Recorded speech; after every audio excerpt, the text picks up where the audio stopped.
안녕하십니까? 네. 만나서 반갑습니다. 우리 며칠 전에 주제 때문에 혼란을 겪긴 했지만 저는 위로로 준비를 하고 있다가 위로로 고민을 하고 생각을 하고 있다가 갑자기 제목이 성령의 불꽃인가로 바뀐 내용을 보면서 저도 몹시 당황스러워서 영준이 형은 뭘로 준비를 하고 있는지 궁금해서 문자를 주고받았습니다. 여기서 너무나 만나서 반갑습니다. 정말 기쁩니다. 준비하는 내내 기뻤고요. 여기 오면서도 너무 기뻤습니다. 멀리 미국에서부터 또 가까운 일본 또 홍콩에서 형제자매들이 왔다는 소식을 들으면서 제 마음이 더 설렌 시간이었습니다. 그래서 제가 이 모임을 갖는다는 것이 저 개인적으로는 굉장히 기쁜 시간이 아닌가라는 생각이 듭니다. 팬데믹 전인 2019년 저희가 주빌리를 하고 지금 팬데믹 이후 5년 만에 열리는 주빌리입니다.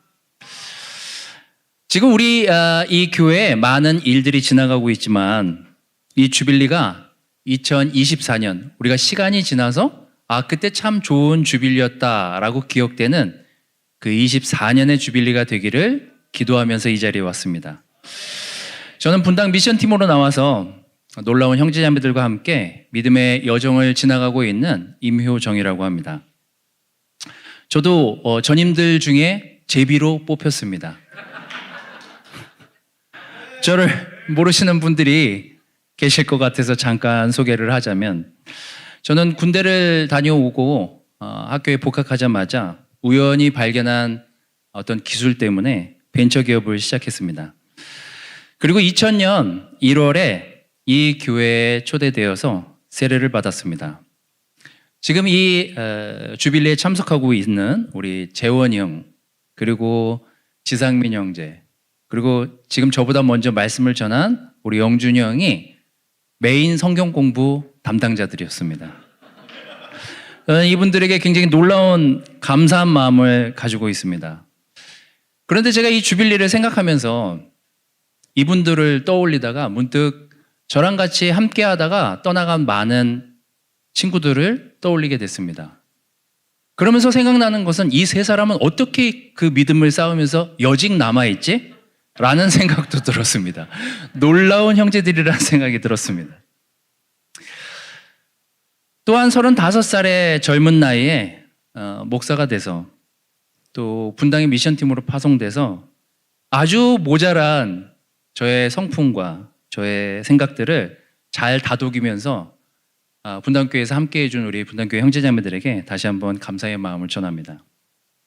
오늘 여러분들하고 나눌 말씀은 고린도후서 1장입니다.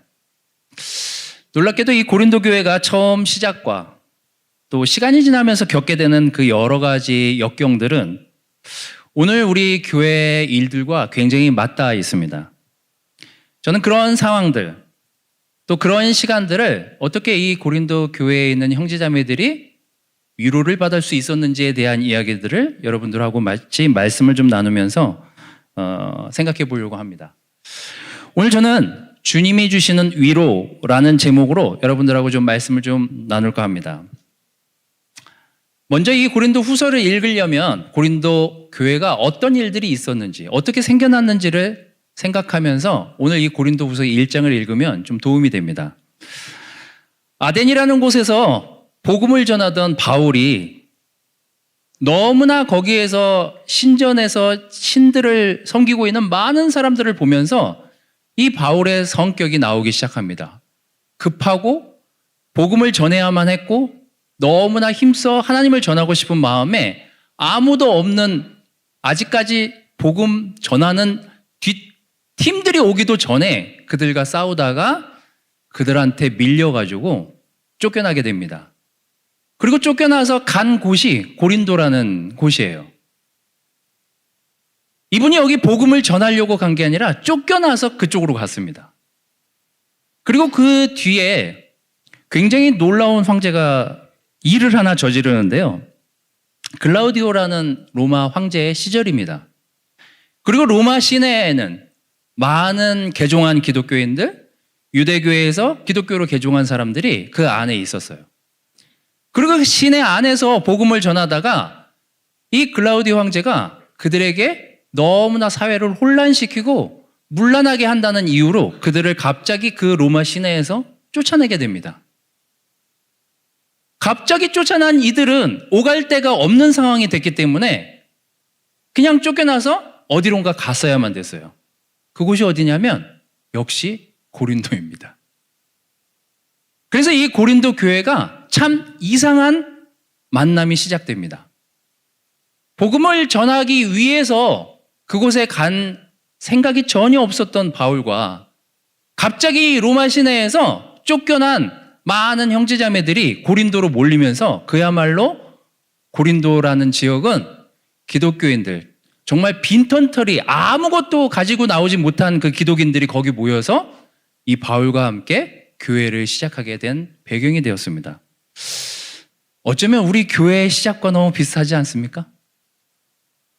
누군가 제자가 되고 또 그 제자의 집이 교회가 되고 그 집에서 함께 말씀을 공부하고 그곳에서 같이 믿음을 키우고 어쩌면 이들이 상상하지도 못했던 일들이 이 고린도 교회의 고린도 지역에서 일어나기 시작해요.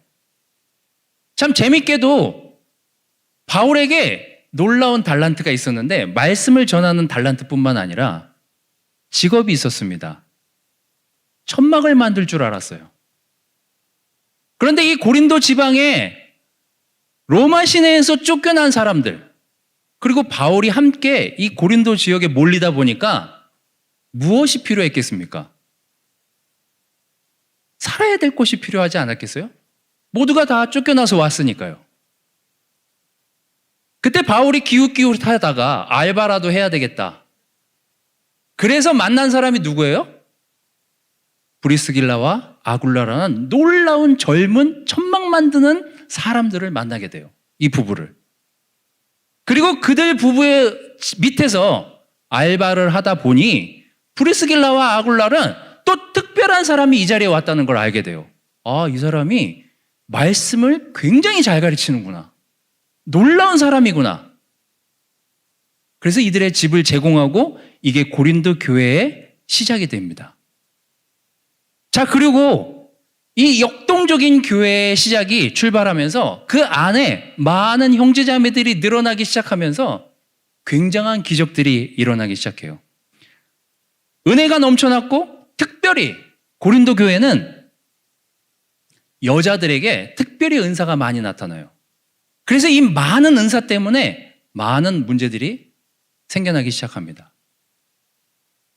여러분, 이 고린도 교회의 이 문제들 중에 여러 문제들이 일어나는데 그 문제들을 바울이 보고 가가지고 도전을 주기 위해서 잠깐 방문했다가 이들이 너무 흥분해서 바울에게 덤벼드는 바람에 가서 얼마 안 돼서 다시 쫓겨납니다.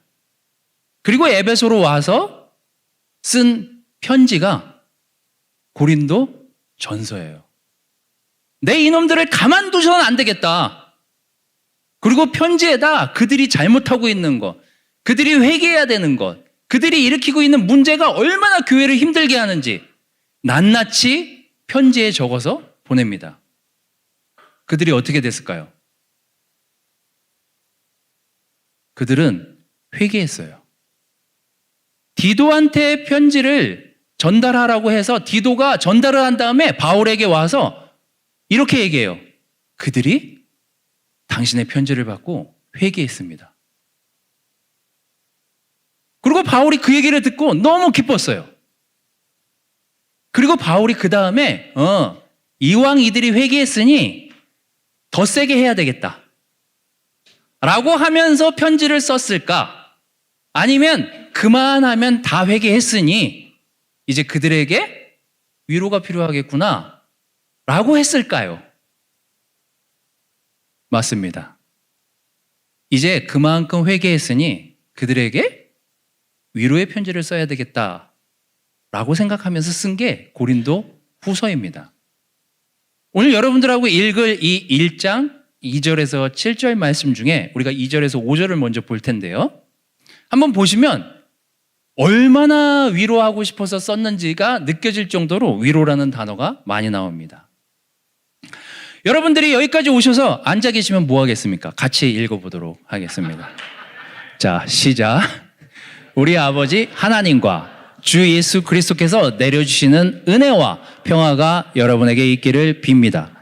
우리 주 예수 그리스도의 아버지이신 하나님을 찬양합시다. 그는 자비로우신 아버지이시오. 온갖 위로를 주시는 하나님이시오. 온갖 환난 가운데서 우리를 위로하여 주시는 분이십니다. 따라서 우리가 하나님께 받는 그 위로로 우리도 온갖 환난을 당하는 사람들을 위로할 수 있습니다. 그리스도의 고난이 우리에게 넘치는 것과 같이 그리스도로 말미암아 우리의 위로도 또한 넘칩니다. 오늘 첫 번째 여러분들과 나눌 포인트는 위로하시는 성령님, 위로하시는 하나님입니다. 여러분 한번 이 전 9절에 2절에서 5절까지 위로라는 단어가 얼마나 많이 나오는지 보십시오. 온갖 위로를 주시는 하나님이시오. 온갖 환난 가운데서 우리를 위로하여 주시는 분이십니다. 따라서 우리는 하나님께 받는 그 위로로 우리도 온갖 환난을 당하는 사람을 위로할 수 있대요. 그리스도의 고난이 우리에게 넘치는 것과 같이 그리스도의 말미암아 우리의 위로도 또한 넘칩니다. 우리가 눈여겨봐야 될 문장이 있습니다. 온갖 환난, 온갖 위로입니다. 이것은 단 한 가지의 위로만을 이야기하지 않습니다. 우리 삶에서 일어날 수 있는 낙심, 절망, 좌절, 헤어나올 수 없는 그 슬픔, 그 모든 상황들에 대한 위로, 온갖 위로를 이야기합니다. 어떻게 이 위로가 가능할까요? 신약 성경에서 말하는 그 위로라는 단어의 의미는 가장 극심한 상황에서 오는, 가장 절망 가운데서 오는 슬픔 속의 평안이라는 뜻을 담고 있습니다. 저희 부모님 세대는 한국 전쟁 세대이십니다. 오늘 여기 앉아 계신 우리의 부모님들 중에는 북한군이 쳐들어와서 어느 날 사랑하는 가족들을 모두 죽이는 것을 옆에서 보면서 그 슬픈 마음을 참고 살아오신 어머님이 앉아 계십니다. 어떤 아버님은 가족들을 위해서 밤낮 없이 일요일도 없이 월, 화, 수, 목, 금, 금, 금 그리고 월요일을 맞이하면서 70년의 시간을 지나오신 아버님도 이 자리에 앉아 계십니다. 저는 그분들의 이야기를, 그 시간들의 이야기를 들을 때마다 그 힘든 고통의 시간들을 어떻게 대체 살아오신 것일까? 라는 의문을 갖게 됐습니다. 저희 어머니는 갑작스럽게 제가 어렸을 때 병으로 돌아가셨어요. 하지만 제가 장년부들, 저희 부모님들하고 시간을 보낼 때마다 그 슬픔은 그 부모님들의 어린 시절에 겪었던 시간들에 비하면 아무것도 아니라는 생각이 들었습니다. 나보다 더 큰 고통을 겪은 사람을 옆에 두고 그 사람의 이야기를 듣다 보면 우리의 고통은 굉장히 작게 느껴집니다. 또 이런 기억도 생각이 났습니다. 저는 중학교 3학년 때까지 육상 선수를 했었습니다. 시 대회에서 우승을 하면 그 다음은 전국 대회에 출연할 자격을 얻게 되기 때문에 저는 결승까지 전체 나온 학생의 2위의 기록으로 결승에 올랐습니다. 그리고 스타트하기 위해서 그 자리에 섰었고 너무 긴장한 나머지 먼저 출발하게 돼가지고 경고를 받게 됐습니다. 너무 위축이 됐어요. 두 번째 다시 스타트 자리에 섰습니다. 그리고 다시 심판이 차렷 타는 순간 너무 떨려서 먼저 또 출발을 했어요. 모든 경기는 두 번 경고를 맞으면 자동 퇴장되게 돼 있습니다. 수천 명의 학생들이 그 자리에 있었고 수천 명의 학생들이 모든 학교에 나온 선수들을 응원하면서 그 자리에 있었는데 저는 뛰어보지도 못하고 그 자리를 나왔어야만 했습니다. 너무 창피했고 너무 괴로웠고 너무 좌절했습니다. 그 경기가 끝나고 며칠 뒤에 코치가 저를 찾아왔습니다. 그 코치는 그 시도 대회에서 우승을 했던 선수였습니다. 선수 출신이었습니다. 저한테 손을 보여주시는 거예요. 손에 수술 자국이 있었습니다. 엄지와 검지 사이에 있었던 큰 상처를 보여주셨습니다. 이분이 허들 선수였는데 결승전에서 허들을 넘다가 자기 신발 그 스파이크로 발을 밟으면서 손이 찢어진 거예요. 그리고 한동안 선수 생활을 못하게 됐다는 이야기를 전해 듣게 되었습니다. 저는 그 얘기를 듣고 나서야 마음이 가라앉기 시작했어요. 내가 당한 그 슬픔은, 내가 당한 그 좌절은 좌절도 아니구나. 다치지 않은 게 다행이구나. 여러분, 저는 이런저런 일들을 떠올리고 상상해 보면서 제 지난 시간들을 생각해 봤습니다. 그리고 여러분, 이 시간 예수님을 떠올려 보십시오. 예수님을 생각해 보세요. 그분은 모든 환난을 겪으신 분이십니다.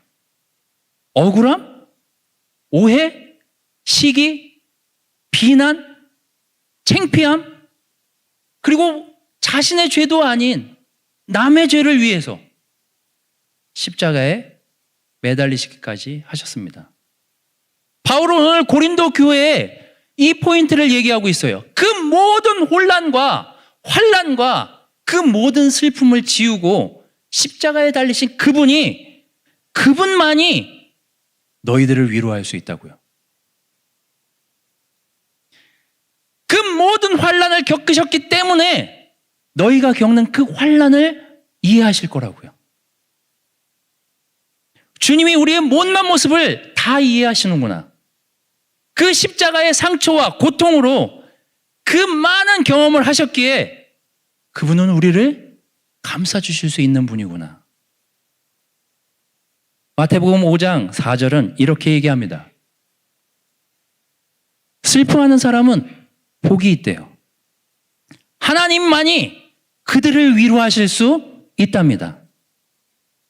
우리의 고통을 가장 잘 아시는, 그리고 우리를 가장 잘 위로해 주실 수 있는 분이 예수님이심을 우리는 감사하게 생각해야 합니다. 이 주빌리가 시작되는 첫날 첫밤, 그 많은 온갖 환난을 경험하신 주님께 위로받으시는 시간이 이 시간들이 되시기를 바라겠습니다. 두 번째는 함께하는 위로인데요. 한번 이 6절부터 7절 마지막 말씀을 같이 한번 또 읽어보도록 하겠습니다. 바울은 우리에게 이렇게 위로를 합니다. 같이 한번 읽어볼까요? 자, 시작. 우리가 환난을 당하는 것도 여러분이 위로와 구원을 받게 하려는 것이며, 우리가 위로를 받는 것도 여러분이 위로를 받게 하려는 것입니다. 여러분은 이 위로로 우리가 당하는 것과 똑같은 고난을 견디어냅니다. 우리가 여러분에게 거는 희망은 든든합니다. 여러분이 고난에 동참하는 것과 같이 위로에도 동참하고 있음을 우리는 알고 있습니다.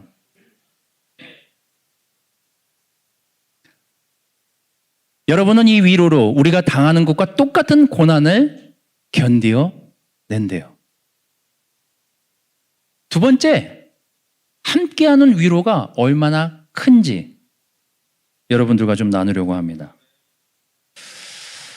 어떻게 바울은 이런 표현을 했을까요? 저희 아버지께서 제게 이런 말씀을 하신 적이 있습니다.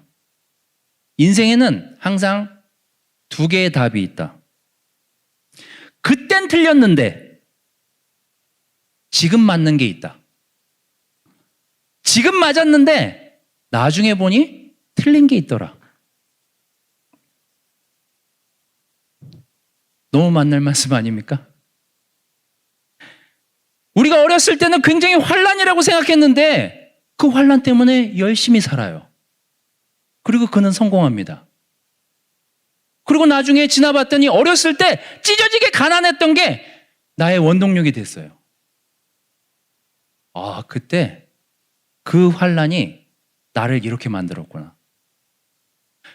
어렸을 때 너무 부자였어요.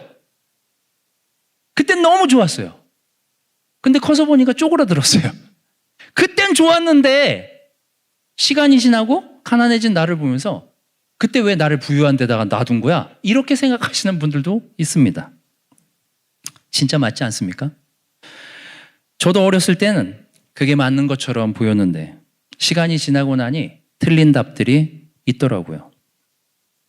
그 중에 하나가 저는 어렸을 때 제가 굉장히 불행하다고 느꼈습니다. 왜 나는 주변에 많은 친구들이 겪는 아주 평범한 그 행복조차도 하나님께서 주어지지 않으셨을까? 라고 괴로워했던 시간들이 있습니다. 저희 어머니가 초등학교 4학년 때 돌아가셨어요. 그리고 저는 그 불행한 가정에서 자란다고 생각하면서 처한 내 자신이 너무 괴롭고 슬프고 외로웠습니다. 왜 하나님은 평범한 우리 가정에 이런 환난을 주셨을까?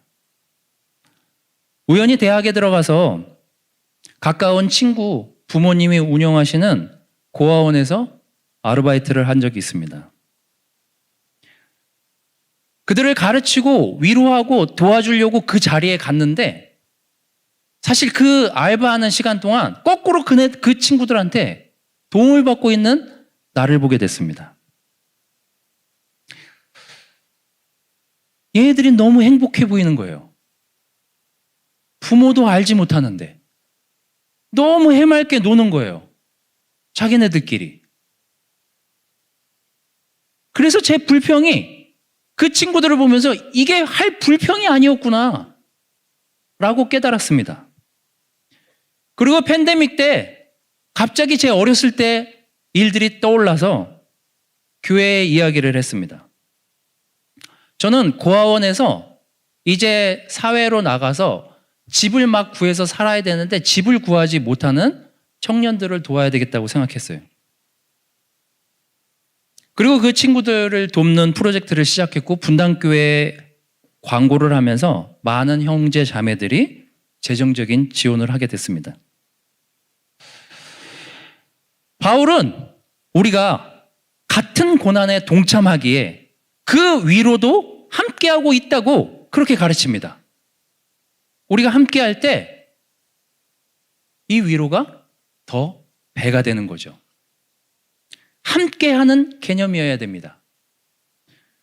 이 친구는 3년 동안 교회의 지원을 받고 지금 사회에 놀라운 직장에 들어가서 너무 감사하다고 교회에 편지를 보내왔어요.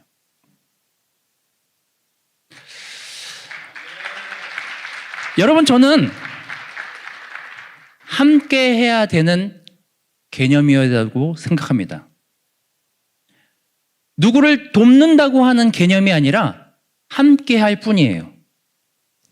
돕는 것은 하나님만이 하실 수 있습니다. 하나님만이 우리를 도와주실 수 있어요. 누가 누구를 돕는다는 개념은 위아래 개념입니다. 우리는 누구를 도울 수 없어요. 그냥 함께 할 뿐이에요. 그 아픔에, 그 어려움에, 그 슬픔에 그냥 함께 할 뿐입니다. 우리 사람들끼리는요, 도울 수도, 돕지도 못한다는 것을 기억하십시오. 그냥 함께 할 뿐입니다. 지난 4월에 분당교회에서 형제들만 수련회를 갔어요. 이 장면은 제가 가장 아끼는 장면입니다. 윷놀이를 했어요.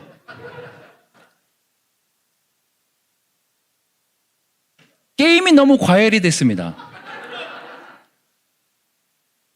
룰을 가지고 문제가 생겼어요. 서울 룰과 부산 룰이 다르더라고요. 윷놀이 룰이. 그래서 부산에서 온 형제가 억울해서 챗GPT로 돌렸어요. 봐라, 부산에서는 이거다. 그리고 결국 그 형제도 떨어지고 그 옆에 있던 다른 형제도 떨어지고 우승은 다른 형제가 했습니다.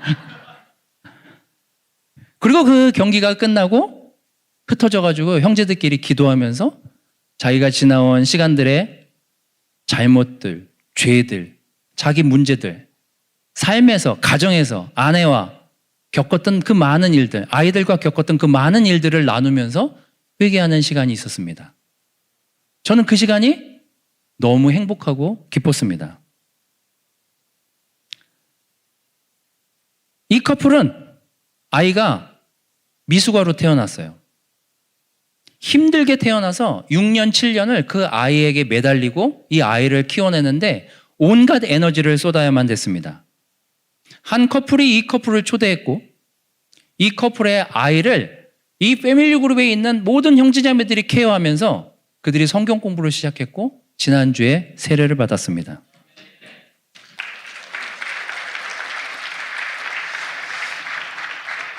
우리는 누구를 도울 수 있는 상태가 아니에요.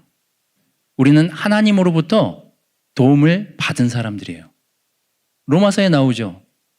슬퍼하는 사람과 함께 슬퍼하라고.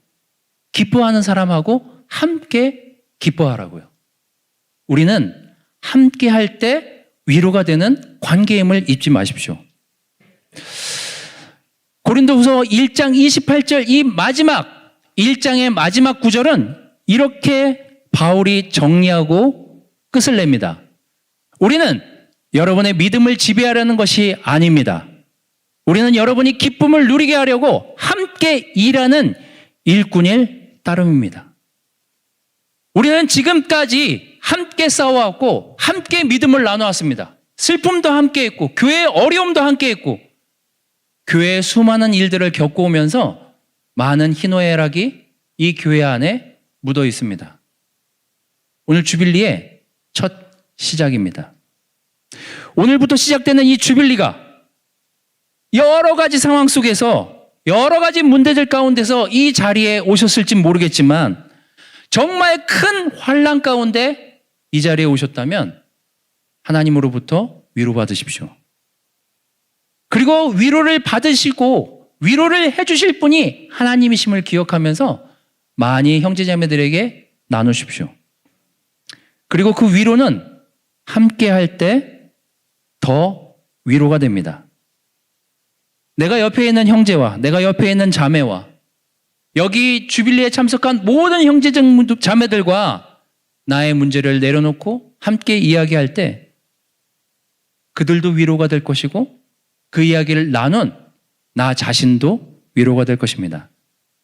이 주빌리에서 우리가 함께하는 동안 우리 모두가 하나님으로부터 오는 위로와 함께하는 위로로서 기쁨의 주빌리를 시작하시기를 바라겠습니다. 말씀을 마치도록 하겠습니다.